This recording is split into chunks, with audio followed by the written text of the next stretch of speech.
ஸ்தோத்திரம். இந்த கால வெளியிலே தேவனுடைய ஆலயத்தில் உங்கள் எல்லாரையும் பார்ப்பது சந்தோஷம். சரி, இன்னைக்கு மீண்டுமாக நாம் தேவ செய்திக்கு நாம் கடந்து போகலாம். போன வாரத்தில் நான் உங்கள்கிட்ட பேசும்போது ரோமர் 8:14 ஆவியினால் நடத்தப்படுவது, எவர்கள் தேவனுடைய ஆவியினால் நடத்தப்படுகிறார்களோ அவர்கள் தேவனுடைய புத்திரராய் இருக்கிறார்கள் என்று சொல்லி ரோமர் 8:14 உங்களுக்கு நான் வாசித்து அதிலிருந்து சில செய்திகளை உங்கள் மத்தியிலே நான் பேசி கொண்டு வந்தேன். இந்த கடைசி காலத்தில் முந்தினோர் பிந்தினவர்களாயும் பிந்தினோர் முந்தினவர்களாகியும் இன்றைக்கு காலங்கள் அப்படி போய்கொண்டிருக்கிறது. மனசில் வைத்துக் கொள்ள வேண்டும். காலங்கள் இன்னைக்கு வேகமாக ஓடிக்கொண்டிருக்கிறது. நம்முடைய கிறிஸ்தவ வாழ்க்கையை நாம் சரியாக ஒரு கிறிஸ்தவ வாழ்க்கையை நாம் வாழ வேண்டியது அவசியமாக காணப்படுகிறது. அதனால ஆவியினால் நடத்தப்படுவது என்று சொல்லி அதிலே ஜெபத்தை குறித்து, அபிஷேகத்தை குறித்து, வேத வசனத்தை குறித்து உங்க மத்தியிலே 3 காரியங்களை மையமாக வைத்து நான் பேசினேன். இன்றைக்கு ரோமர் 8ஆம் அதிகாரத்தில் வாசனங்களை உங்களுக்கு காட்டிட்டு அதில் இருந்து நான் தொடரலாம். ரோமர் 8ஆம் அதிகாரம் 5வது வசனத்தை உங்களுக்கு நான் வாசிக்கிறேன். ரோமர் 8ஆம் அதிகாரம் 5வது வசனத்தை அன்றையும் மாம்சத்தின்படி நடக்கிறவர்கள் மாம்சத்துக்குரியவர்களை சிந்திக்கிறார்கள், ஆவியின்படி நடக்கிறவர்கள் ஆவிக்குரியவர்களை சிந்திக்கிறார்கள். ரோமர் 8ஆம் அதிகாரம் அருமையான ஒரு பகுதி. இதில் அநேக தேவ சத்தியத்தை பரிசுத்த ஆவியானவர்கள் உள்ளே எழுதி வைத்திருக்கிறார். நாம் அறிய வேண்டிய சத்தியம், அறிந்து கொள்ள வேண்டிய சத்தியம், நாம் புரிந்து கொள்ள வேண்டிய சத்தியம், நாம் நம்முடைய வாழ்க்கையிலே கடைபிடிக்க வேண்டிய சத்தியங்கள், இதெல்லாம் இதில் அடக்கப்பட்டிருப்பதை குறித்து நாம் அறிந்து கொள்ளுகிறோம். இங்க வாசிக்கிறோம். இந்த 8ல் பிரச்சனை நம்முடைய வாழ்க்கையில எங்கே ஆரம்பிக்கிறது அப்படின்னு கேட்டீங்கன்னாக்கா, பிரச்சனை நம்முடைய மாம்சத்துல தான் ஆரம்பிக்கிறது. அது எங்க ஆரம்பிக்கிறதா? மாம்ச எண்ணங்களின் மூலமாகத்தான் மனித வாழ்க்கையில நிறைய பிரச்சனைகள் ஆரம்பிப்பதை குறித்து அறிந்து கொள்கிறோம். இந்த மனித எண்ணங்களை குறித்து நிறைய காரியங்கள் மத்தியிலே நான் பேசி வந்திருக்கிறேன். இதை சுருக்கமாக சொல்லிட்டு இந்த ரோமர் 8:14 மீண்டுமாக நாம் தொடரவிருக்கிறோம். ஒன்று, மாம்ச பிரகாரம் யோசிப்பவர்கள் குறித்து பைபிள் சொல்லுகிறது. மாம்ச பிரகாரமாக சிந்திக்கக்கூடியவர்கள், மாம்ச பிரகாரமாக முடிவெடுக்கக்கூடியவர்கள், மாம்ச பிரகாரமாக தீர்மானத்தை எடுக்கக்கூடியவர்கள் என்பதெல்லாம் நான் பார்க்கணும். ஏன் மாம்ச பிரகாரம் என்று சொல்லுகிறோம் என்றால், மனிதனுக்குள்ளாக ஒரு மாமிசம் இருக்கிறது. அந்த மாமிசம் மனித வாழ்க்கையில, ஆவிக்குரிய வாழ்க்கையிலே நாம் வளர விடாமல், ஆவிக்குரிய ஜீவியத்திலே நாம் செழிப்பாய் இருக்காத படிக்கு, ஆவியினாலே நாம் நடத்தப்படாத படிக்கு, இதெல்லாம் நம்முடைய வாழ்க்கையில நமக்கு பெரிய ஒரு தடையாக இருந்து கொண்டே இருப்பதை குறித்து நாம் அறிந்து கொள்கிறோம். ஆகினால் தான் மாம்ச பிரகாரம் யோசிப்பவர்கள் நம்முடைய வாழ்க்கையில் நம்ம யோசிக்கும் பொழுது, நாம் சிந்திக்கும் பொழுது வேத வசனங்களோடு சேர்ந்து தான் நம்முடைய எண்ணங்கள் சிந்திக்கக்கூடியதாக இருக்க வேண்டும் என்பதை நாம் விலகிக் கொள்கிறோம். வேத வசனத்தோடு சிந்திக்க வேண்டும், வேத வசனத்தை வைத்து நாம் யோசிக்க வேண்டும். மனித வாழ்க்கையில இந்த மாம்சத்தில் யோசிப்பவர்கள் அவர்கள் மாம்சத்துக்குரிய காரியங்களை அதிகமாக செய்ய ஆரம்பிப்பாங்க. ஆனால் ஆவியினால் நடத்தப்படுகிறவர்கள் அப்படி இருக்க மாட்டார்கள் என்பதையும் நாம் விலகிக் கொள்ள வேண்டும். இன்றைக்கு கிறிஸ்தவ உலகத்தில் இந்த மாமிசம் நம்ம வாழ்க்கையில தலை தூக்கி நிற்கிறது. அதனால்தான் நாம் ஆவியினால நடத்தப்பட முடியாமல் நாம் காணப்படுகிறோம். ஆவியானவராலே உந்தப்படாமல் இருக்கிறோம், ஆவியானவராலே உணர்த்தப்படாமல் இருக்கிறோம், ஆவியானவரை வாழ்க்கையில கிரியை செய்ய முடியாத அளவுக்கு இந்த மாமிச வாழ்க்கையில அதிகமாக செயல்படுவதை குறித்து நாம் அறிந்து கொள்கிறோம். இது ஒன்று.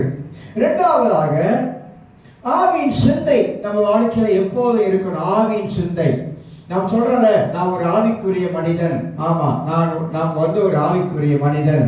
ஆகினால அந்த ஆவிக்குரிய மனிதன் எப்படி இருக்க வேண்டும் சொன்னாக்கா, ஆவிக்குரிய மனிதன் எப்படி இருக்கணும்? ஆவிக்குரிய சிந்தை உள்ளவனாக இருக்கணும். எப்படி இருக்கணும்? ஆவிக்குரிய சிந்தை உள்ளவனாக. இந்த ஆவிக்குரிய சிந்தையை நம் வாழ்க்கையில எப்படி கொண்டு வர்றது, எப்படி கொண்டு வரலாம் எப்படி ஆவிக்குரிய சிந்தை உள்ள மனிதனாக செயல்பட முடியும் அப்படின்னு கேட்டீங்கன்னா, எவ்வளவுக்கு வேத வசனங்களை நாம் மனதில் போட்டுக்கொள்றோமோ அந்த அளவுக்கு நம்முடைய வாழ்க்கையில ஆவிக்குரிய சிந்தை உள்ள மனிதனாக நாம் காணப்பட முடியும். அடிக்கடி பைபிள்ல வாசிக்கிறோம், மோசே எகிப்தில் இருக்கிறார், அரண்மனையில் இருக்கிறார். ஆனால் அந்த அரண்மனையில் வாழும் பொழுது மோசே 3 காரியத்தை தான் மனசுக்குள்ளாக கொண்டு வர. அனித்தியமான பாவ சந்தோஷங்களை வெறுத்தார். அந்த மனசு அவருக்குள்ள இருந்தது. அந்த மனது இந்த பாவ சந்தோஷமான வாழ்க்கை என் வாழ்க்கையில இருக்கக்கூடாது என்பதற்காக அந்த அரண்மனையை விட்டு வெளியே வர்றார். 2வது ஒரு வார்த்தை சொல்றாரு இந்த எபிரேயர் 11ஆம் அதிகாரத்துல, அதை அதாவது ஜனங்களோடு துன்பத்தை அனுபவிப்பதை தெரிந்து கொள்ளுகிற ஒரு எண்ணம் அவருக்குள்ள இருந்தது. ஜனங்களோடு ஆண்டவரை அழைத்திருக்கிறாரு, நான் ஜனங்களோட துன்பத்தை நான் அனுபவிப்பதை நான் தெரிந்து கொள்ளுகிற அந்த மனது அவருக்குள்ள இருந்தது. 3வது, கிறிஸ்துவித்த வரும் நிந்தைகளை அதிக பாக்கியம் என்று எண்ணினார் என்று வாசிக்கிறோம். எண்ணினார், நினைத்தார், யோசித்து பார்த்தார், மனதுக்குள்ள கொண்டு வந்தார் என்பதை நாம் அறிந்து கொள்கிறோம். அதனால மோசே அரண்மனையை விட்டு வெளியே வருகிறார். வெளியே வருவதற்கு ஒரு காரணம் என்ன? அவர் இந்த மாதிரியான வாழ்க்கை எனக்கு வேண்டாம் என்று மனதில் ஒரு தீர்மானத்தை அவர் எடுத்துக்கொண்டார். மனதில் ஒரு நல்ல ஒரு தீர்மானத்தை எடுத்ததுனால்தான் அவர் அதை விட்டு எல்லாமே வெளியே வந்தார் என்று நாம் பார்க்கிறோம். அப்ப கிறிஸ்தவ வாழ்க்கையிலே ஆவியானவராலே நாம் நடத்தப்பட வேண்டும் என்றால் இந்த மாம்சம் நமக்கு இடையூறாக இருக்கக்கூடாது. மாம்சத்துல அதிகமாக நாம யோசித்து தீர்மானம் எடுக்கக்கூடாது. நல்ல காரியங்களே வேதத்தின் வசனத்தின் அடிப்படையிலே நாம் யோசிக்க வேண்டும், நாம் சிந்திக்க வேண்டும், சரியா சிந்திக்க வேண்டும், சரியா தீர்மானங்களை எடுக்க வேண்டும். சரியான ஒரு கிறிஸ்தவ வாழ்க்கை நாம் வாழ்வதற்கு இதெல்லாம் உதவியா இருக்கும். அப்ப ஆவியின் சிந்தை இன்னது என்பது எனக்கு தெரியணும். ஆனால் ஆவியின் சிந்தை என்பது என்ன, மாம்ச சிந்தை என்பது என்ன, இது ரெண்டையும் பைபிள் நமக்கு ரொம்ப அழகா பிரிச்சு காட்டுகிறது. கிறிஸ்தவ வாழ்க்கையில அவசரப்பட்டு ஒரு காரியத்துல நாம் இறங்கக்கூடாது, அது மாமிசம். ஆனா கிறிஸ்தவ வாழ்க்கையில நிதானமாய் பொறுமையாய் நாம் செயல்படும் பொழுது அது ஆவியானவராலே நாம் வாழ்க்கையில நடத்தப்படுகிற ஒரு காரியத்திற்குள்ளாக அது காணப்படும் என்பதை அறிந்து கொள்கிறோம். ஒன்று, மாம்ச பிரகாரம் யோசிப்பவர்கள். 2வது, ஆவியின் சிந்தை இல்லாதவர்கள் என்று வாசிக்கிறோம்.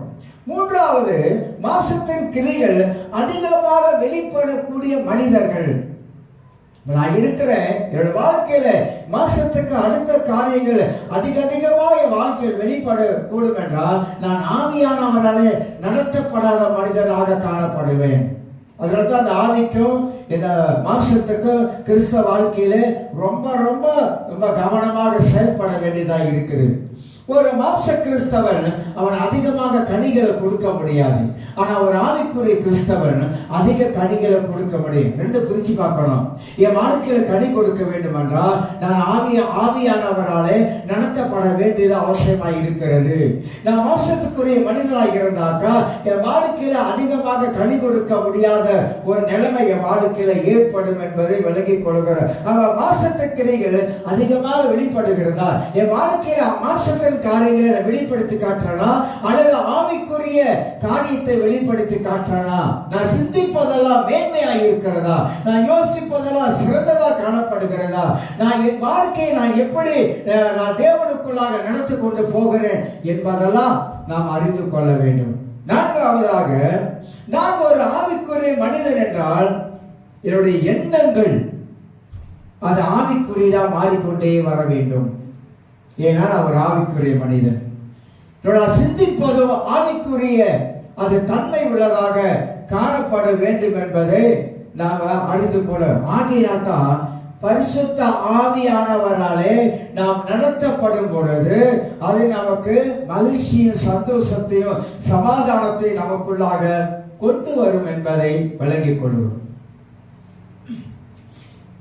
தீமோத்தி எபேசு சபைக்குல போதகரா அவனை நியமிக்கிறார். எபேசு சபைக்கு போப்பா அப்படின்ற. தீமோத்தி எபேசு சபைக்கு போகும் பொழுது இளைஞர் தான், வாலிபர். ஆனால் ஊழியம் செய்ய போகிறார் எபேசு சபையில். ஆனால் எபேசு சபை மக்கள் சாதாரண மக்கள் அல்ல. ஆனால் தீமோத்தேயு ஊழியம் செய்யும் பொழுது, அங்கே போகும் பொழுது அவருடைய வாழ்க்கையில மகிழ்ச்சி இல்லாமல் போயிடுச்சு, சந்தோஷம் இல்லாமல் போயிடுச்சு. ஏன்னா தீமோத்தேயுடைய சூழ்நிலைகள் மாறுபட்ட சூழ்நிலையாக காணப்பட்டது. அதனால தான் பவுல் இவன் எபேசு சபைக்கு போகிறான். ஆனா சந்தோஷம் இல்ல, வாழ்க்கையில மகிழ்ச்சி இல்லாமல் இருக்கும்போது என்ன காரணம் அப்படின்னு பார்த்தாக்கா, அவன் வாழ்க்கையில ஒரு ஆறுதலான வார்த்தை இல்லை. சபை மக்கள் இந்த தீமோத்தேயுவை வார்த்தையினாலே அவனுடைய மகிழ்ச்சியை போக்குறாங்க, வார்த்தையினாலே அவனை கொல்ல ஆரம்பிக்கிறாங்க, வார்த்தையினாலே அவனுக்கு பலவிதமான கஷ்டங்கள் வாழ்க்கையில ஏற்படுவது குறித்து நாம் அறிந்து கொள்கிறோம். ஆக மனித வாழ்க்கையை மகிழ்ச்சியா வாழணும் அப்படின்னாக்கா மனிதன் பேசுற வார்த்தை ரொம்ப ரொம்ப முக்கியமானது. ஆலயத்துக்கு வருகிறோம், ஆலயத்துல என்ன இருக்குது? ஆலயத்துல அங்க தேவனுடைய சந்தோஷம் மகிழ்ச்சி இந்த ஆலயத்துல தான் இருக்குது. அதனால்தான் ஆலயத்துக்கு வருகிறோம். ஆலயத்துல கர்த்தரை நாம் துதித்து அங்க ஆராதித்து தேவ நாமத்தை உயர்த்த ஆரம்பிக்கிறோம். ஆலயத்தில் என்ன இருக்கு அப்படின்னா ஒரு ஐக்கியம் இருக்குது, நல்ல ஒரு ஐக்கியம் இருக்குது, மக்களோடு நல்ல ஒரு ஐக்கியம் இருக்குது, ஐக்கியம் கொள்ள ஆரம்பிக்கிறோம். இதெல்லாம் மக்கள் உணர மாட்டாங்க. அந்த ஐக்கியத்துல பங்கெடுக்கிறதுக்கு நம்ம என்ன செய்ய வேண்டும்? ஆலயத்தில் என்ன இருக்கு? வளர்ச்சி இருக்குது, கிறிஸ்துவுக்குள்ளாக வளர்ந்து வருகிறோம், வார்த்தையில வளருகிறோம், ஆவிக்குரிய வாழ்க்கையில வளருகிறோம். இதெல்லாம் ஆலயத்துக்குள்ளாக இருக்கிற காரியங்கள். ஆலயத்துக்கு வரும்போது ஒரு ஆசீர்வாதத்தை கர்த்தர் வைத்து இருக்கிறாரு. உங்களுக்கு எனக்கு ஒரு ஆசீர்வாதம் இருக்கிறது. ஒவ்வொரு வாரமும் ஒரு ஆசீர்வாதம் வைத்திருக்காரு ஆண்டவர். அந்த ஆசீர்வாதத்தோடு கூட தேவனுடைய வார்த்தையை ஆலயத்துல கேட்க ஆரம்பிக்கிறோம்.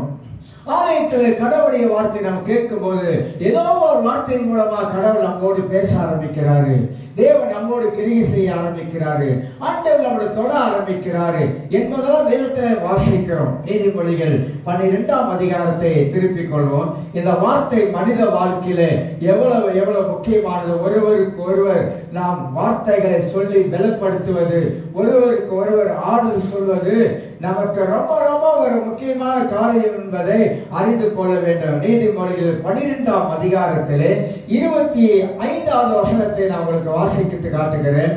மனுஷனுடைய இதயத்தில் உள்ள கவலை அதை ஒடுக்கும், நல் வார்த்தையோ அதை மகிழ்ச்சியாக்கும். மனிதனுடைய இதயத்தில் உள்ள கவலை அதை ஒடுக்கும். மனிதனுக்கு இந்த உலகத்தில் வாழும் பொழுது நிறைய மனுஷன் கவலையோடு வாழுகிறான், மனிதன் பல பிரச்சனையோடு வாழுகிறான், மனிதன் பல போராட்டத்தோடு வாழுகிறான். மனிதன் இந்த உலகத்திலே பலவிதமான சூழ்நிலைகள் மத்தியிலே மனிதன் வாழ ஆரம்பிக்கிறான். ஆனா அப்படிப்பட்ட மனிதனுக்கு என்ன தேவைன்னா நல்ல வார்த்தை தேவை. நான் பேசக்கூடிய நல்ல வார்த்தை தேவையா இருக்கிறது. இந்த உலகத்துல எல்லாரும் அப்படிதான் வாழ்றாங்க, கிறிஸ்தவர்களும் அப்படிதான் வாழ்றாங்க, உலகத்தில் இருக்கிற மக்களும் அப்படிதான் வாழ்றாங்க. ஆனா கிறிஸ்தவருக்கு தேவனுடைய வார்த்தை இருக்கிறது, கடவுளுடைய ஆறுதல் இருக்கிறது, கடவுளுடைய பலன் இருக்கிறது, நமக்கு ஜெபம் இருக்கிறது. இதெல்லாம் ஆண்டவர் நமக்கு வைத்திருக்கிறாரு. அப்ப அந்த நல் வார்த்தையை ஒரு மனுஷனை மகிழ்ச்சியை உண்டாக்கக்கூடியதா இருக்கிறது. அப்ப நம்ம ஒரு ஆளுகிட்ட பேசும்போது அவங்களுக்குள்ளாக நல்ல வார்த்தைகளை பேசும் பொழுது எப்படியேப்பட்ட மனிதனுக்கு துக்கமாய் இருக்கிற மனுஷனுக்கு கூட, கவலையாய் இருக்கிற மனிதனுக்கு கூட அந்த வார்த்தை அந்த மனிதனுக்குள்ளாக போய் அது கிரியை செய்கிறது, அவனுக்குள்ளாக ஒரு மகிழ்ச்சியும் சந்தோஷத்தை உண்டாக்கும் என்பதை அறிந்து கொள்கிறோம். ஆக நல்வார்த்தை நமக்கு ரொம்ப ரொம்ப முக்கியம். நல்ல வார்த்தைகளை நாம் பேசுவது ரொம்ப ரொம்ப முக்கியமாக இருக்கிறது. இதுல 2 காரியம் சொல்லுகிறேன். மனிதன் நல்ல வார்த்தையா அவன் பேசிக்கொண்டு வருகிறான் அந்த உலகத்திலே. அது கிறிஸ்தவர்கள் நல்ல வார்த்தைகளை பேசிக்கொண்டு வருகிறார்களா? ஒன்று கொண்ட புஸ்தகத்தில் வாசிக்கும் போது பவுல் சொல்றாரு, பக்தி விருத்திக்கு ஏதுவான வார்த்தைகள். ஒரு மனிதனை பார்க்கும் போது பக்தி விருத்திக்கு ஏதுவான வார்த்தைகள் நாம் பேசும் பொழுது அவனுக்குள்ளாக ஒரு பக்தி விருத்தி உண்டாகும், அவனுக்குள்ளாக ஒரு ஆறுதல் உண்டாகும். அதையே மற்றவர்களுக்கு பிரயோஜனம் உண்டாகும்படி பேசுங்கள் என்று சொல்லி வேதம் அதுதான் நம்ம கற்றுக் கொடுக்குது, வேற ஒன்றும் இல்லை. வேற ஒன்றும் நம்ம கற்றுக் கொடுக்கல. நாம் பேசுகிற வார்த்தையின் மூலமாக ஒரு மனுஷனுடைய மனது காயப்படக்கூடாது. நாம் பேசுகிற வார்த்தையின் மூலமாக ஒரு மனிதனுடைய மனது வேதனைப்படக்கூடாது. நாம் பேசுகிற வார்த்தையின் மூலமாக ஒரு மனிதனுக்கு துக்கம் வரக்கூடாது. நாம் பேசுகிற வார்த்தையின் மூலமாக ஒரு மனிதன் கவலைப்படக்கூடாது. நாம் பேசுகிற வார்த்தையின் மூலமாக ஒரு மனிதனை விடுதலையாக்க வேண்டும். அவன் என்ன மாதிரியான கட்டுகளை இருந்தாலும், என்ன மாதிரியான சூழ்நிலை காணப்பட்டாலும், நாம் பேசுகிற வார்த்தையின் மூலமாக அந்த மனிதனை விடுதலையாக்க வேண்டும். அதுதான் ஆண்டவர் நமக்கு பரிசுத்த ஆவியானவரை நமக்குள்ள தந்திருக்கிறார். அப்ப தேவ ஆவியினாலே நடத்தப்படுகிறவர்களுடைய வார்த்தைகள் எல்லாம் மாறுபட்ட வார்த்தைகள், வித்தியாசமான வார்த்தைகள். நீதிமானுடைய வார்த்தை சுத்த வெள்ளி போடப்பட்டிருக்கு நீதிமொழிகள். நாம் எல்லாரும் நீதிமான்கள். ஆனா நாம் ஒருவருக்கு ஒருவர் பேசும் பொழுது அந்த வார்த்தை சுத்த வெள்ளியாக மாற வேண்டும். நாம் ஒருவருக்கு ஒரு பேசும் பொழுது அவருடைய ஆவிக்குரிய வாழ்க்கையை தட்டி கட்டி எழுப்பக்கூடியதாக இருக்க வேண்டும். அதை விட்டுட்டு நாம் மாறுபாடான வார்த்தைகளை பேசும் பொழுது அது அவங்க வாழ்க்கையில வேதனையை துக்கத்தையும் தரும் என்பதை அறிந்து கொள்ளலாம். நாம் வார்த்தையை அவங்க வாழ்க்கையில் இருக்கிற மகிழ்ச்சியை அதுக்கு எடுத்துரும். அதனால உலகத்துல மனிதர் மகிழ்ச்சியா வேணுமா, நல்லதையே பேசுங்க. பைபிள் அதுதான் சொல்லிக் கொடுக்குறது, நல்லதையே பேசுங்க. வேற எதுவும் வேணாம், நல்லதே சொல்லுங்க, வசனத்தையே சொல்லுங்க. எந்த நிலைமையில இருக்கிற ஒருத்த பாவத்திலே விழுந்துட்டாங்க, தவறியே விழுந்துட்டான், கீழே விழுந்துட்டான், அவனை தூக்கி விடுறதுக்கு வழி பார்க்கணும். தவிர அந்த பாவத்தில் விழுந்தவனை போட்டு நம்ம அடியோடு அடிச்சு அவனை சாகடிச்சிடக்கூடாது. அவனை தூக்கி விட பார்க்கணும். ஏன் தவறி விழுந்துட்டான், பரவாயில்ல, சரிப்பா எழுத்துரு அப்படின்னு சொல்லிட்டு அவனை உட்கார வைத்து நல்ல வார்த்தைகள் சொல்லி மீண்டுமாக அந்த மனிதனை தேவனுக்குள்ளாக இணைக்கணும். தேவனுக்குள்ளாக அந்த மனிதனை கட்டுவதற்கு நாம் வழியை பார்க்கணும். அப்ப தட்டி எழுப்பக்கூடிய வார்த்தை நாம் வாயிலிருந்து புறப்பட வேண்டும். இதுதான் ஆவியானவராலே நடத்தப்படக்கூடிய காரியங்கள். ஊழியர்கள் வட்டாரமாக இருந்தாலும் சரிதான், விசுவாசிகள் வட்டாரமாக இருந்தாலும் சரிதான், நாம் பேசுகிற வார்த்தைகள் அப்படியேப்பட்ட நல்ல வார்த்தைகளாக இருக்க வேண்டும் என்பதை குறித்து அறிந்து கொள்கிறோம். இன்னொரு வசனத்தை வாசிக்கிறேன். நீதிமொழிகள் 14ஆம் அதிகாரத்தில், நீதிமொழிகள் 14ஆம் அதிகாரம் 13ஆம் வசனத்தை வாசித்து காட்டுகிறேன். நம்பிக்கை 14ஆம் அதிகாரம் வசனம் 13. நம்பிக்கையிலும் மனதுக்கு துக்கம் உண்டு, அந்த மகிழ்ச்சியின் முடிவு சஞ்சலம். சரியா? எத்தனை வருஷம்? 14, 13. ஒரு வெளியே சிரித்துக் கொண்டு இருந்தால் அது இன்னொரு வெளிப்புல என்ன சொல்லுதுனாக்கா, அதாவது நம்பிக்கையிலும் மனதுக்கு துக்கம் உண்டு சொல்லிட்டு அது கீழே இன்னொரு வரி, அந்த மகிழ்ச்சியின் முடிவு சஞ்சலம். ஒரு மகிழ்ச்சியா இருக்கிறான், திருப்பியா வாழ்க்கையில ஒரு சஞ்சலமா மாறுகிறது. என்ன காரணம் தெரியுங்களா? ஒரு வெளியே சிரித்துக் கொண்டிருந்தாலும் உள்ளே சோகமாக அவன் மாறிவிடுகிறான். நிறைய கிறிஸ்தவர்கள் வாழ்க்கையிலே வெளியே பார்ப்பதற்கு அவர்கள் சிரித்துக் கொண்டு இருக்கிறார்கள். பலவித காரியத்தில் வெளியே பார்ப்பதற்கு நல்லா இருக்கிறாங்க. ஆனா அவருடைய உள்ளான மனிதன், அவருடைய உள்ளான வாழ்க்கையிலே நிறைய சோகங்கள் நிறைந்திருக்கிறது, நிறைய துக்கங்கள் நிறைந்திருக்கிறது, நிறைய கவலைகள் அவருடைய உள்ளத்துக்குள்ளாக நிறைந்திருக்கிறது. சில வேளைகள் அவங்களே நினைக்கிறாங்க, அவங்களே யோசிக்கிறாங்க, அவங்களை அறியாமலே மனது யோசிக்க ஆரம்பிக்குது. வாழ்றதை விட சாதனை மேல் போல இருக்கு, ஏன் வாழ்க்கை இப்படி இருக்கிறது, நான் ஏன் வாழ்க்கையில் இப்படி கடந்து போறேன், என் வாழ்க்கையில ஏன் மகிழ்ச்சி இல்லாம இருக்கு, சந்தோஷம் இல்லாம இருக்கு. ஆலயத்துக்கு வருகிறேன், தேவனுடைய வார்த்தையை கேட்கிறேன், ஆனா எனக்கு உள்ளத்துக்குள்ளாக எனக்கு மகிழ்ச்சி இல்லை, சந்தோஷம் இல்லை, கவலைகள் என்னை தாக்குது, பல காரியங்கள் என்னை தாக்கி கொண்டு இருக்குது. இப்படி வாழக்கூடிய கிறிஸ்தவர்கள் நிறைய உண்டு, நிறைய உண்டு. ஒரு அம்மா 43 வயது, டயாலிசி பண்றாங்க, அதான் ஆரம்பிக்கிறாங்க. அவங்க மனவேதனை குமரு சொல்றாங்க, டயாலிசி செய்வதற்கு வாரத்துக்கு 500 வெள்ளி தேவையா இருக்கு. பிள்ளைகளை கேட்டா பிள்ளைங்க வந்து கை வீசிட்டானுங்க. ஒரு 5 வெள்ளி கொடுத்தாங்க, அதோடு நிப்பாட்டிட்டாங்க. இன்னைக்கு இந்த இந்த பிரச்சனை மலேசியாவில் நிறைய இருக்குங்க. இதை பார்க்கும்போதே நமக்கு வந்து ரொம்ப துக்கமா இருக்குது, மன வருத்தமா இருக்கு. ஒரு 43-45 வயசு, ஆனா அவங்களுக்கு கிட்னி பழுதாகி லைலிஸ் பண்றதுக்கு பிள்ளைகள் உதவி செய்யக்கூடாத அளவுக்கு இருக்குது. இன்னொரு சம்பவத்தை பார்த்தேன். வயசான அம்மா அனுப்பிவிட்டோன்னு தெரியல. பிள்ளைகள் அவங்களே சொல்றாங்க, பிள்ளைங்க இப்ப அப்படிப்பட்ட உலகம் ஆயிடுச்சுங்க, அப்படிப்பட்ட ஒரு உலகத்துல வாழ்றோம். பிள்ளைகள் பெற்றோரை, அதாவது கிறிஸ்தவர்கள் உலகத்துல நான் சொல்ல வரல, வெளி உலகத்துல அப்படி இருக்குது. கிறிஸ்தவ உலகத்திலே அப்படி இருக்கக்கூடாதுன்னு சொல்ல வரேன். கிறிஸ்தவ உலகத்திலே நாம் எல்லாருமாக நாம் தேவனை நேசிக்கிறதுனால நம்ம பெற்றோர்களை நேசிக்கிறோம். அதே வேளையில நாம் பெற்றோர்கிட்ட புலவுகிற வார்த்தைகளும் நம்ம ரொம்ப ரொம்ப கவனமான வார்த்தைகளை பேச வேண்டியதாக இருப்பதை அறிந்து கொள்கிறோம். ஒரு வெளியே சிரித்துக் கொண்டு இருந்தால் வெளியே சிரிக்கிறான், உள்ள அழுகிறான். வெளியே மற்றவங்க பார்க்கும்போது நல்லா இருக்காங்க, ஓ நல்லா இருக்காங்க, சந்தோஷமா இருக்காங்க. இல்ல இல்ல, உள்ளத்திலே அவங்களுக்கு பலவிதமான வேதனையோடு வாழ்ந்து கொண்டு இருக்கிறான். கிறிஸ்தவர்கள் அப்படி இருக்காங்க, நிறைய வேதனையோடு வாழ்றாங்க. நீங்க உட்காந்து சில ஆளுகிட்ட உட்காந்து பேசி பார்த்தீங்கன்னா தான் தெரியும் உள்ளத்துல எவ்வளவு வேதனையா இருக்காங்க என்பதை குறித்து. ஏன் அதுல வெளிவர முடியல? எதனால வெளிவர முடியல? அவங்களுக்கு நல்ல வார்த்தை இல்லை, சொல்றதுக்கு ஆள் இல்லைங்க. நல்ல வார்த்தைகளை சொல்லி அவங்களை உற்சாகப்படுத்தி மேலே கொண்டு வரதுக்கு ஆள் இல்லை. இன்னைக்கு உலகம் எப்படி அடிச்சுக்கிறீங்களா?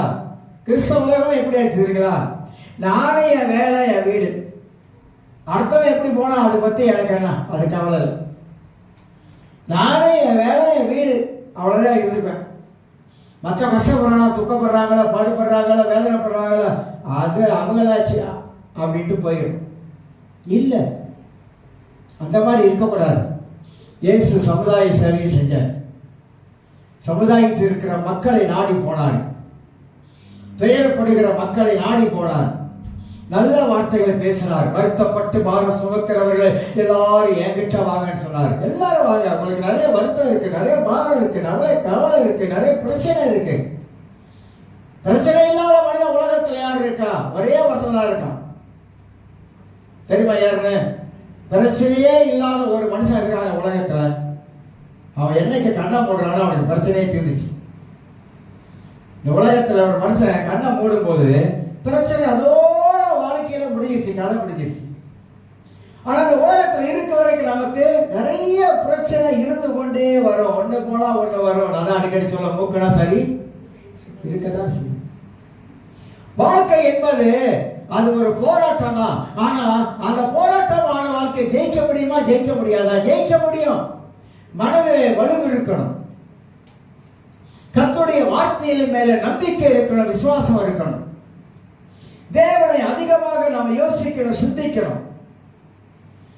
அதுல மூலமாகத்தான் நம்முடைய வாழ்க்கையை நம்ம ஜெயிக்க முடியும். இல்லைன்னா இந்த சடப்பையை சனியை சாத்தா நம்மளை கீழே தள்ளணும்னு நினைப்பான். நம்ம மகிழ்ச்சியா இருக்க விடவே மாட்டோம். சில பேர் நம்ம சொல்லுவோம்ல, கொஞ்ச நாள் சந்தோஷமா இருந்தாங்க, அவ்வளவுதாங்க, இந்த சந்தோஷம் எல்லாம் போயிடுச்சுங்க, அப்படிலாம் நாம சொல்லுவோம். அது போல வேத வாக்கியங்களை படிக்கும் பொழுது, சிந்திக்கும் பொழுது ஒரு மனிதன் வெளியே சிரிக்கிறான், உள்ளே அழுது கொண்டு இருக்கிறான்.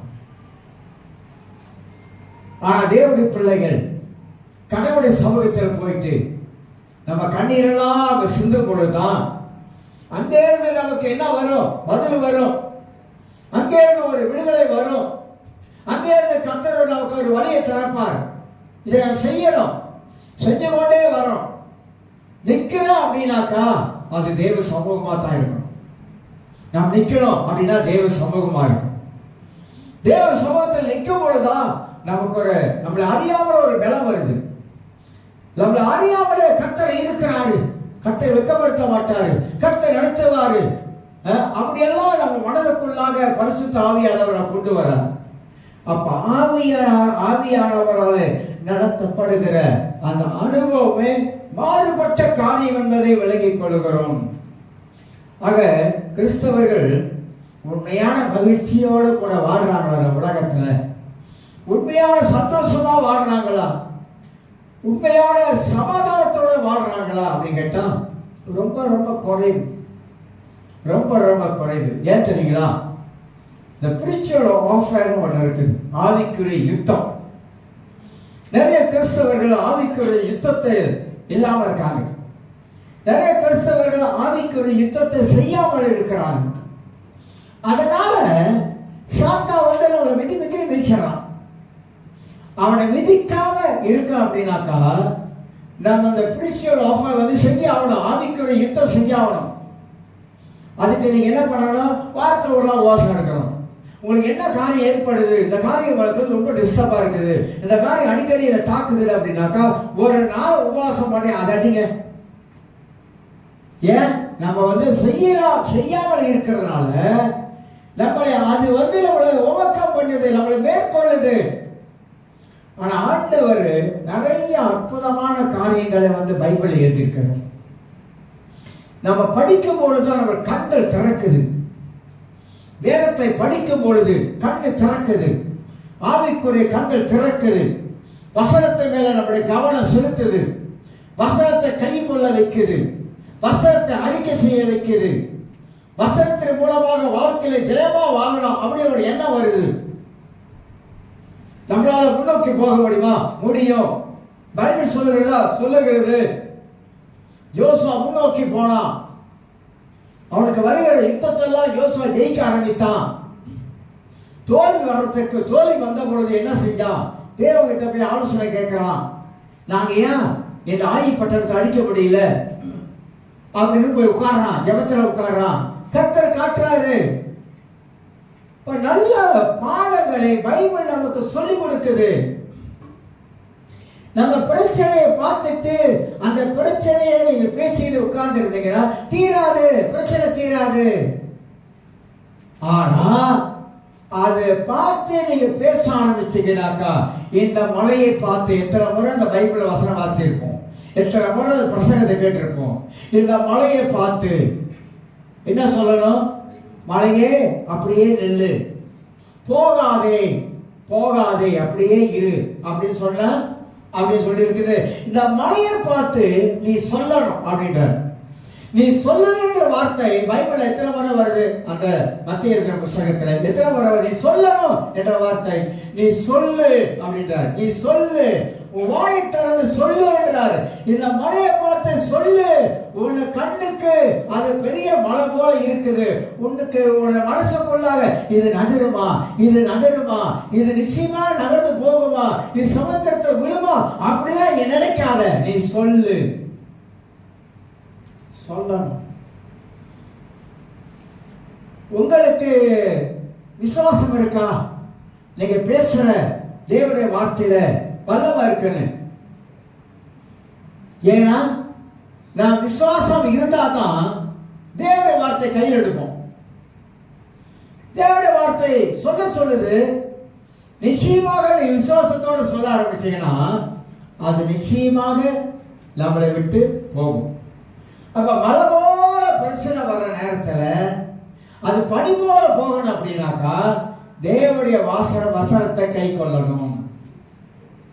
கடவுளுடைய வார்த்தையை கை கொள்ள ஆரம்பிக்கும் பொழுதுதான் அவ்வளவு பெரிய பிரச்சனை இருந்தாலும் கர்த்தரை தீர்த்து வைக்க முடியும், கர்த்தரால் செய்ய முடியும் என்ற அந்த விசுவாசம் இருக்கும்போது நிச்சயமாக அது நம்மளை விட்டு அகன்று போகும். இயேசு சொல்லி கொடுத்தார், சொல்லு அப்படின்னா. எவ்வளவு காரியங்களை சீசர்களுக்கு இயேசு கற்றுக் கொடுத்தாரு. அக்கி மரத்தை பார்த்து ஒரு காரியத்தை கற்றுக் கொடுத்தாரு.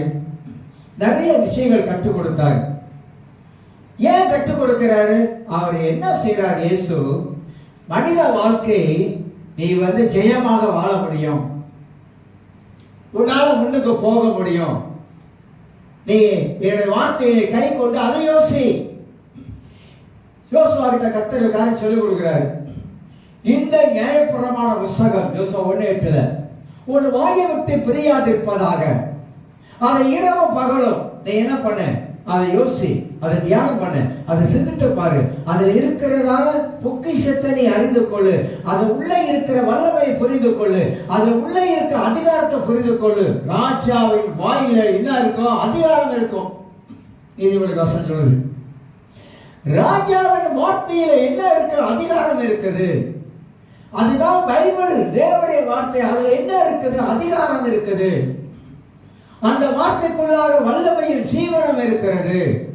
அதை பேச பேச பேச பேச நிச்சயமாக அந்த வார்த்தைக்குள்ளாக தேவனுடைய பரிசுத்த வல்லமை அந்த வார்த்தையை கொண்டு கிரியை செய்ய ஆரம்பிக்கும். அப்ப சோகமாவே இருக்கக்கூடாது. வாழ்க்கையில சோகம் வரும்.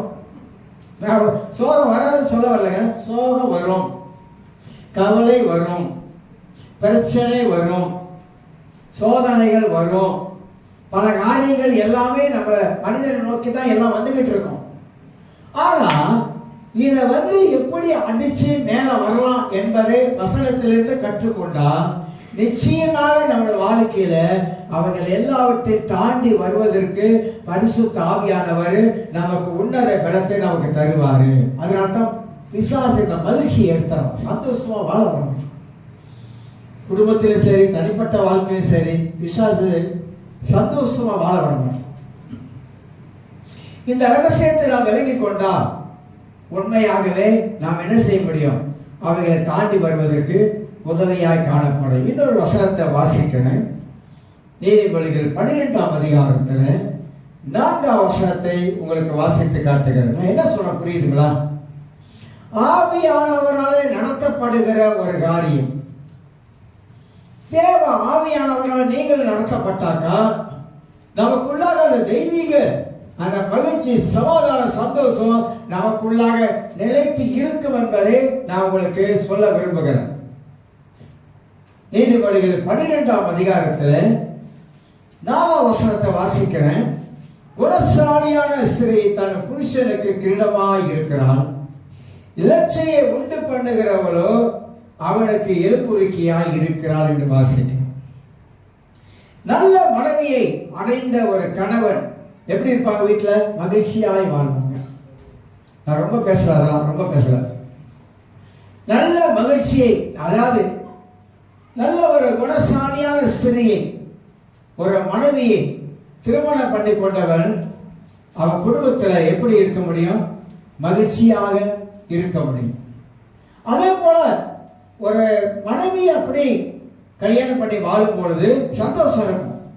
அதே போல ஒரு கணவன் மனைவி தன் புருஷனை திருமணம் பண்ணி கொள்ளும் பொழுது அவன் எண்ணத்தை, அவன் வாழ்க்கையில சந்தோஷத்தை அவன் காணுகிறான். சில வேலை இப்ப யோசிப்பேன், ஆமா என்னத்த சந்தோஷத்தை காணும், என்னத்த மகிழ்ச்சியை காணும். இன்னும் வேற மாதிரிலாம் யோசிப்பீங்க, வேற மாதிரிலாம் கூட சிந்திப்பீங்க. அன்னைக்கு கல்யாணம் பண்ணும் போது அப்பெல்லாம் யோசிக்கல. இன்னைக்கு கல்யாணம் பண்ண வந்த பிற்பாடு இப்பதான் ரொம்ப ரொம்ப யோசிக்கிறோம், ரொம்ப ரொம்ப சிந்திக்க ஆரம்பிக்கிறோம். ஆனா நல்ல மனைவியை அடைந்த கணவன் மகிழ்ச்சியாக வாழ ஆரம்பிக்கிறான். இன்னொரு மொழிபெயர்ப்பு, நல்ல மனைவியை அடைந்த ஒரு மனுஷன் மகிழ்ச்சியாக வாழணும், சந்தோஷமா வாழணும். குடும்பம் அப்படி இப்படி இருக்கத்தான் செய்யுங்க. அந்த பேரண்ட்ஸ் டேல ஒரு ஒரு காரியத்தை பேசிட்டாங்க. தெரியுமா என்னன்னு? தெரியுமா? கண்டுபிடிச்சிங்களா? எந்த குடும்பமும் பெர்ஃபெக்டான பைபிள் இல்லைட்டாங்க. எவ்வளோ தப்பு தெரியுமா? அது எவ்வளோ பேர் தப்பு தெரியுமா? அதெல்லாம் கவனிக்கணும், அதெல்லாம் கவனிக்கணும். சகரியா எலிசபெத் குடும்பம் பைபிளை வாசித்து பாருங்க, எப்படி வாழ்ந்திருக்காங்க. இயேசுவோட குடும்பம் இப்படி வாழ்ந்திருக்காங்க, இயேசு எப்படி வாழ்ந்திருக்காரு. அதை கண்டுபிடிச்சிங்களா? கண்டுபிடிக்கல, கண்டுபிடிக்கணும்.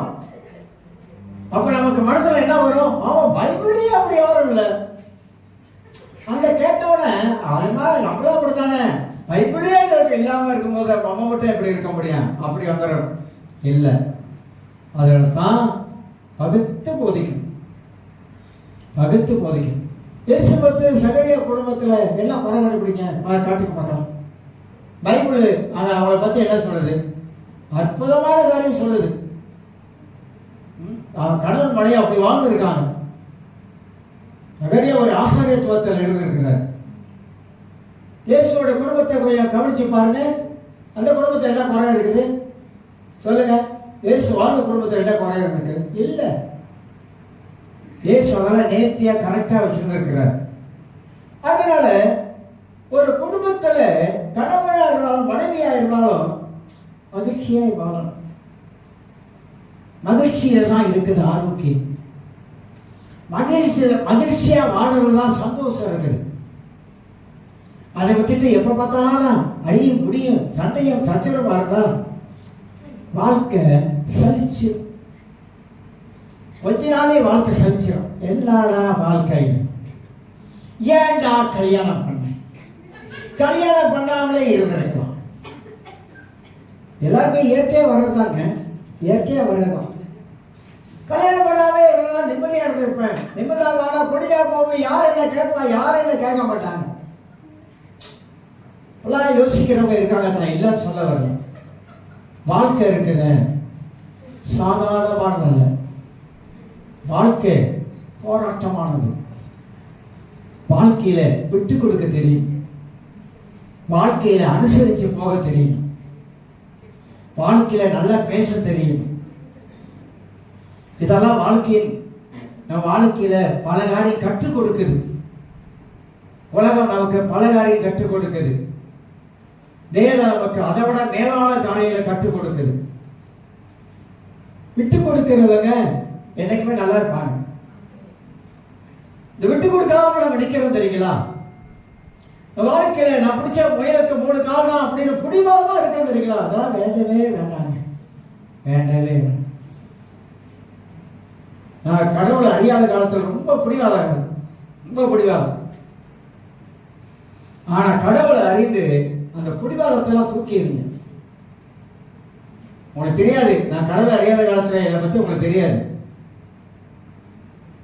அப்படி இருந்தால், ஆனா கடவுளை அறிந்த பிற்பாடு இதெல்லாம் தேவனுக்கு சரியில்லாத காரியங்கள் எல்லாத்தையும் தூக்கி எறிங்க. மனித வாழ்க்கையில விட வேண்டிய காரியங்கள் இருக்குது, விட்டுதான் ஆகணும். நான் விட வேண்டிய காரியம் இருக்குது. அதெல்லாம் விடும்பொழுதுதான் நமக்குள்ளாக அந்த மெய்யான சந்தோஷம் சமாதானம் நமக்குள்ள இருக்குங்க. ஒருவேளை நம்ம நினைக்கலாம், நான் என்ன அவளை கீழே தாழ்ந்து போயிட்டேனா, அப்பெல்லாம் கூட மனசுல வரலாம். நானும் அப்படி நான் இறங்கி போடுமா, அப்படி கூட யோசிக்கலாம். நான் இறங்கி போடுமா, உனக்கு நான் இறங்கி போடுமா, அப்படி கூட யோசிக்கலாம். பரவாயில்ல, இறங்கி தான் போ, என்ன வந்துட போகுது, ஒன்றும் வராது, நல்லா இருக்கணுமா, சந்தோஷமா இருக்கணும், போய் விட்டு இறங்கி போயிருப்பா, இல்லை விட்டு கொடுத்து போயிருப்பா, பரவாயில்ல. இதெல்லாம் ஒரு வாழ்க்கை செய்யும் பொழுதுதான் அந்த குடும்பத்துக்குள்ளாக ஒரு தெய்வீக ஒரு மகிழ்ச்சி, சமாதான, சந்தோஷம் எப்போதும் இருக்க ஆரம்பிக்கங்க. ஆனா மனித வாழ்க்கையில ஈகோன்னு ஒண்ணு இருக்கு. என்னாகோ? ஈகோ. அந்த ஈகோ நம்ம வாழ்க்கையில இருந்துச்சுன்னா ரொம்ப கஷ்டங்க, ரொம்ப கஷ்டம். ஈகோ இருக்கக்கூடாது. அந்த ஈகோ இருக்கிறதுனால தான் வாழ்க்கையில நிறைய பிரச்சனை உருவாகுது. கிறிஸ்துக்குள்ள வந்துட்டா ஈகோவும் கிடையாது, கீகோவும் கிடையாது. எல்லாத்தையும் தூக்கி ஒரு பக்கம் முகத்துல போட்ட வேண்டியதுதான். கொஞ்சம் இயேசுவை கொஞ்சம் கவனித்து பாருங்க. அவர் பேசுற பிரசங்கத்தை கொஞ்சம் கவனித்து பாருங்க. அவர் சொல்லுகிற வார்த்தைகளை கொஞ்சம் கவனித்து பாருங்க. நம்ம சேர்ச்சோட பேரு இயேசு நேசிக்கிறார். நேசிக்கிறாரா? இயேசு நேசிக்கிறார். உங்களையும் என்னையும் அவர் நேசிக்கிறார். அதுல மாற்றமே இல்லை. அவர் நம்மளை நேசிக்கிறார். ஆனா நம்ம நேசிக்கிறோமா? அதுதான் முக்கியங்க. நம்ம நேசிக்கிறோமா? அப்ப ஆவியானவராலே நடத்தப்படுகிற ஒரு அனுபவம் என்பது மாறுபட்ட ஒரு அனுபவமா இருக்கிற வாழ்க்கையில என்பதை அறிந்து கொள்கிறோம். மாறுபட்ட அனுபவம். எதனால மகிழ்ச்சியாக வாழ முடியல? ஏன் மகிழ்ச்சியா வாழ முடியல? இல்லை பஸ், என்னால் நானும் எவ்வளோ ட்ரை பண்ணி பார்த்துட்டேன் பஸ், ஆனால் சந்தோஷமா இருக்க முடியல பஸ். கஷ்டமா இருக்குது, ரொம்ப போராட்டமா இருக்கு பஸ். சில வேலைகள் ரொம்ப எனக்கு மன உளைச்சலாகிருது. அப்பெல்லாம் நம்ம நினைக்கிறோம். நீதிமொழிகள் 15ஆம் அதிகாரம் 1ஆம் வசனத்தை வாசிக்கிறேன். நீதிமொழிகள் 15ஆம் அதிகாரம் 1ஆம் வசனம். மெதுவான பிரதியுத்தர உக்கரத்தை மாற்றும், கடுஞ்சொற்களோ கோபத்தை, கடுஞ்சொற்கள் கடுமையான வார்த்தைகள், சொல்லக்கூடாத வார்த்தைகள், பேசக்கூடாத வார்த்தைகள் கோபத்தை கிண்டி விட்டுரும். கோபம் எப்படி வருது? பேசுறதுனால. பேசுற வார்த்தை அவ்வளவு கடுமையான வார்த்தையை பயன்படுத்தும் பொழுது சில பாருங்க, நம்ம ரொம்ப உண்மையா இருக்கும். இந்த ரொம்ப உண்மையா இருக்கும் போது அந்த உண்மைக்கு எதிராக நான் வாழ்க்கையில் சில காரியம் சொல்லும் பொழுது கோபப்படாத மனுஷனுக்கு கூட கோபம் வரும். ஏன் ஏன் சொல்லுங்க? உண்மையா இருக்கும் பொழுது, நேர்மையா இருக்கும் பொழுது, அதுக்கு எதிராக நம்ம வாழ்க்கையில வார்த்தைகள் வரும் பொழுது நம்மளால ஏற்றுக்க முடியாது.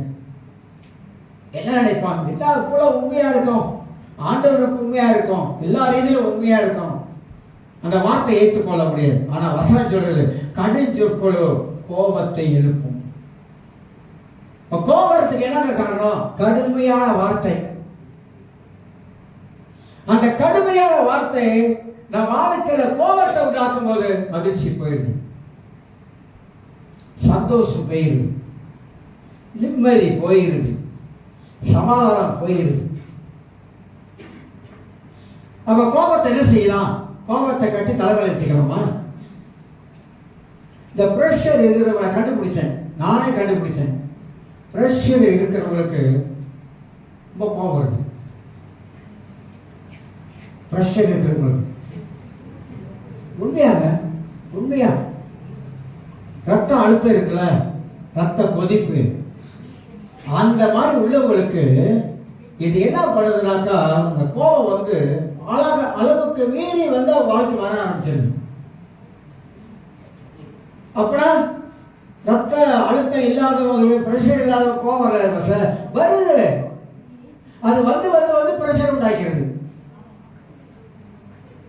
ஏன் மனிதனுக்கு வந்து அவளை மிஞ்சி கோபம் வருது? எதனால அவளுக்கு மிஞ்சி கோபம் தருதுயா? வார்த்தை, பேசுற வார்த்தையினாலே நம்ம ஒண்ணு. அதாவது வீட்டில் ஒரு புருஷன் வந்து 2 வார்த்தை பேசலாம், மனைவி வந்து 10 வார்த்தை பேசலாம். எப்படி இருக்கும்?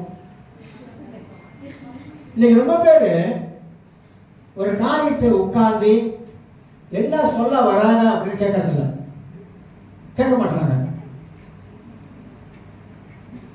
என்ன சொல்ல வராங்க? சரி, பிள்ளைங்க வந்து நம்ம கிட்ட பேச வராங்க. பேச வரும்போது அவங்க சொல்லி முடிக்கிற வரைக்கும் நீங்க பேசக்கூடாது, நீங்க கேட்கணும். அவங்க என்னதான் சொல்ல வராங்க நல்லா கேட்டு நல்லா யோசிக்கணும், சிந்திக்கணும். அப்ப சரியான காரியத்தை சொல்லும் பொழுது அது ஏற்றுக்கொள்ளக்கூடிய மனப்பான்மை இருக்கணும். இந்த ஏற்றுக்கொள்ளக்கூடிய மனப்பான்மை இல்லாதனால தான் கோபம் வருது. சில வேளை வீட்டு மனைவி வந்து சில வேளை அவங்களுக்கு நல்ல ஒரு ஞான உள்ளவங்களும் இருக்காங்க, ஆலோசனை சொல்லக்கூடியவங்களும் இருக்காங்க. சில வேளைகளில் நம்ம செய்யற தவிர அவங்க சுட்டி காட்டக்கூடிய ஆட்களாகவும் இருப்பாங்க. அப்படி சுட்டி காட்டும் பொழுது அதை மனதார ஏற்றுக்கொள்ளணும்.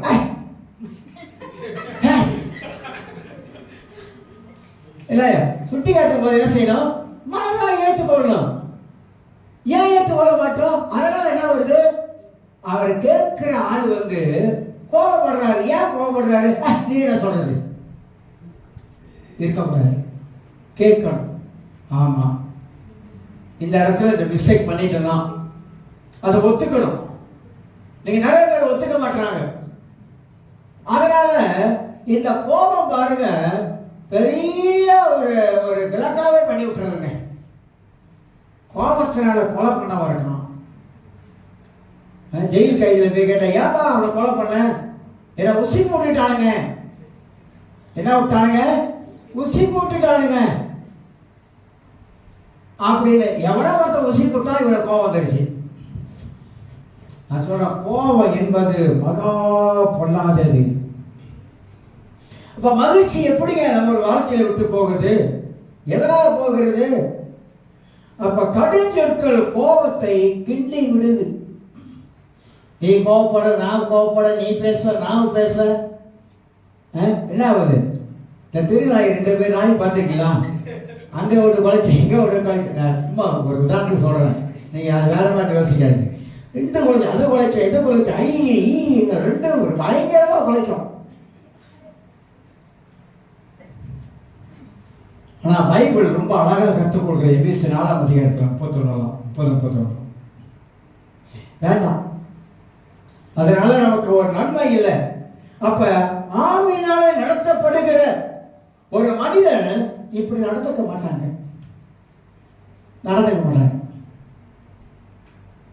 நான் பல அனுபவத்தை நான்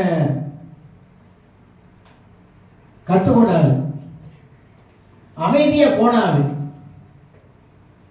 அதனால பல நன்மைகள் வந்து இருக்குது. சரிங்களா? பல நன்மைகள். அப்ப மகிழ்ச்சியை கெடுப்பது கடுஞ்சொற்கள், கடும் கோபம், சொற்களால் வருகிற கடும் கோபம். அதே 15 4ஆம் வசனத்தை வாசிக்கிறேன். ஆரோக்கியமுள்ள நாவு ஜீவ விருட்சம், நாவின் மாறுபோடு ஆவியை நொறுக்கும். எல்லா அற்புதமான வார்த்தைகளை கர்த்தர் எழுதியிருக்கிறார். ஆரோக்கியமுள்ள நாவு ஜீவ விருட்சம். வாயிலே கர்த்தர் ஆரோக்கியத்தை வச்சிருக்கிறார். நான் பேசுகிற வார்த்தையில ஆரோக்கியத்தை வச்சிருக்கிறார், சுகத்தை வச்சிருக்கிறார், சுகம் உண்டாக்குற வார்த்தையை வச்சிருக்கிறார். வசனம் அப்படிதான் போதிக்குது. ஆரோக்கியமுள்ள நாவு ஜீவ விருட்ச, நாவின் மாறுபோடு ஆவிய சுக்குநூறா உடைச்சிடும். சொல்லுவாங்கல்ல, ஒரு அரை அரைஞ்சிருப்பா பரவாயில்ல, ஒரு சொல் அப்படின்னா. கண்ணாடி கீழே விழுந்தா ஒட்ட முடியுமா? உடஞ்சிச்சா? ஒட்ட முடியாது. கீழே உள்ள கண்ணாடி உடஞ்சதுதான். பேசின வார்த்தை பேசுறதுதான். அது திரும்பி எடுக்க முடியாது. அதனால்தான் பேசும்போது கவனமாக நாம் பேசணும். பேசும்போது ரொம்ப நிதானமா யோசித்து நம்ம பேசணும். நான் இப்பெல்லாம் ரொம்ப பேசுறது இல்லை, ரொம்ப பேசுறது கிடையாது. அதில் பிரியப்படுறவங்கள கனியை புசிக்க வேண்டியதான்.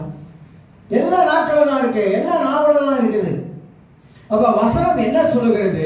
ஆவியானவரை நடத்தப்படுகிற ஒரு மனிதனாக இருந்தா இந்த வார்த்தையெல்லாம் நம்ம வாழ்க்கையில ஆரோக்கியமுள்ள வார்த்தைகளாக காணப்படும். பேசுகிற ஒரு வார்த்தை கவனிக்கணும். இதெல்லாம் நம்ம சிந்திக்கணும், உட்கார்ந்து யோசிக்கணும், உட்கார்ந்து சிந்திக்கணும். அப்ப தவறான வார்த்தைகள் வாழ்வழிக்கும் வார்த்தைகள் அல்ல.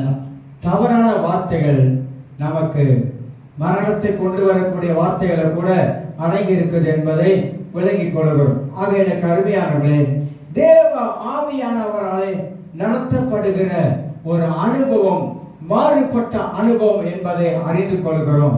ஆகிய ஆவியால் நடத்தப்படுகிற அனுபவத்தை குறித்து நாம் அடுத்த வாரத்தில் சில காரியத்தை நாம் உங்களுக்கு சொல்ல பிரயாசப்படுகிறேன். மகிழ்ச்சியா இல்லாததற்கு காரணங்களை குறித்தெல்லாம் பார்க்கணும். ஏன் சந்தோஷமா இல்லை, ஏன் மகிழ்ச்சியா இல்லை, இதான் காரணங்கள், வேற ஒன்றும் காரணம் இல்லை. கொஞ்சம் நம்ம பொறுமையா, கொஞ்சம் சாந்தமா, கொஞ்சம் யோசிக்கிற ஆளா இருந்தா இதெல்லாம் நம்ம வாழ்க்கையில வர. அடுத்த வாரத்தில் இந்த மாசத்துக்கும் இந்த ஆவிக்கு உள்ள நிறைய வித்தியாசம் இருக்கு. ஒரு ஆவியில நடக்கிற ஒரு மனுஷனை அடையாளம் கண்டுகொள்ளலாம், ஒரு மாசத்துல நடக்கிற மனுஷனை அடையாளம் கண்டுகொள்ளலாம். இது ரெண்டுக்கும் உள்ள வித்தியாசத்தை நாம் தெரிந்து கொண்டால் நான் தேவ ஆவியினாலே நடத்தப்படுகிற ஒரு அனுபவத்துக்குள்ள இருக்கிறனா இல்லையா என்பதை புரிஞ்சு கொள்ளலாம். இது ரெண்டையும் புரிஞ்சு கொண்டோம், ரெண்டையும் அறிந்து கொண்டோம். ஆக இந்த கால வேளையிலே மகிழ்ச்சியா வாழ்வதற்கு 5 வழிமுறைகள் சொன்ன எபிரேயர் வார்த்தையில. 1 ஆசீர்வாதம், 2வது மகிழ்ச்சி. இந்த மகிழ்ச்சி உங்களுக்கு எனக்கு இருக்கணும். ஒருத்தருக்கு ஒருத்தர் நாம் மகிழ்ச்சியாக அந்த உலகத்தில் வாழ வேண்டும் என்பது அவசியம். ஒருத்தருக்கு ஒருத்தர் நாம் ஐக்கியமாக வாழ வேண்டும் என்பது அவசியம். இதெல்லாம் முக்கியமான ஒரு காரியம். பைபிள்ல தேவ ஐக்கியத்தை பத்தி நிறைய எழுதியிருக்குதான். ஆண்டவரே சொல்லியிருக்கிறார், பிதாவை நாம் ஒன்றாயிருப்பது போல இவர்கள் ஒன்றாயிருக்குமாறு இவர்களுக்காக வேண்டிக் கொள்கிற ஆண்டவரே யோவான் 17ஆம் அதிகாரத்தில் எழுதி வச்சிருக்கிறோம். ஏன் நம்மளால அப்படி இருக்க முடியாததுக்கு என்ன காரணங்கள்? அதனால வாழ்க்கை கடந்து போகுது, அப்படி கடந்து போயிட்டு இருக்கு. இன்னைக்கு வந்த 11 மணி நாளைக்கு வராது, அது மறுநாள் ஆச்சு. இன்னைக்கு கடந்து போகிற நாட்கள் இன்னையோட அப்படி கடந்து போகுது. வருஷம் பிறந்தது இன்னைக்கு மாசத்துல 7, வயசும் போகுது. ஆனா மனித வாழ்க்கை எப்படி இருக்குது? இன்னைக்கு மனித வாழ்க்கையை நாம் எப்படி வாழுகிற மக்களாக இருக்கிறோம், எப்படி வாழ்ந்து கொண்டு இருக்கிறோம், எப்படி யோசிக்கிறோம், எப்படி சிந்திக்கிறோம்? வாழ்க்கையில ஒரு முன்னேற்றம் இருக்குதா? இவ்வளவு காலம் வாழ்ந்துட்டுங்க, 50 வருஷமா வாழ்ந்துட்டேன்.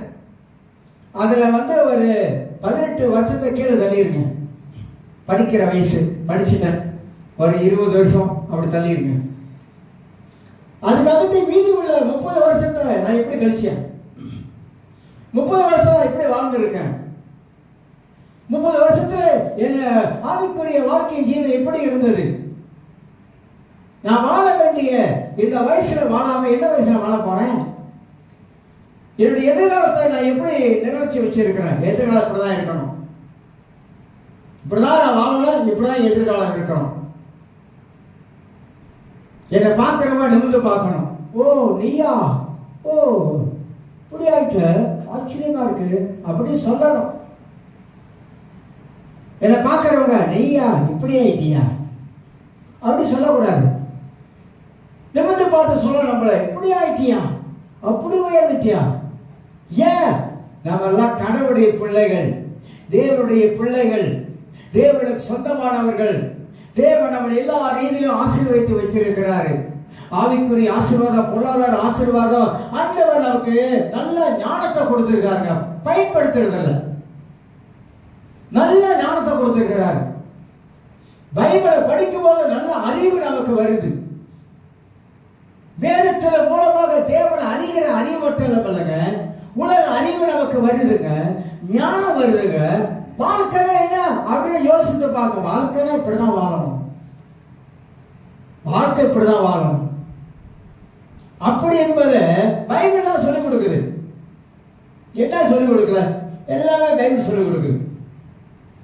ஆக இந்த கால வேளையில திருவிருந்து பந்திக்கு ஆயத்தப்படும் நாம் எல்லாருமாக ஆவியானவராலே நடத்தப்படுகிற ஒரு அனுபவத்துக்குள்ள கடந்து போனா இந்த காரியமெல்லாம் வாழ்க்கையில போயிடும். மகிழ்ச்சி, சந்தோஷமும் சமாதானமும் நம் வாழ்க்கையில என்றுமே நம் வாழ்க்கையில இருக்கும். எல்லாரும் எழுந்திருக்கலாம். சோத்திரம் ஆண்டவரே.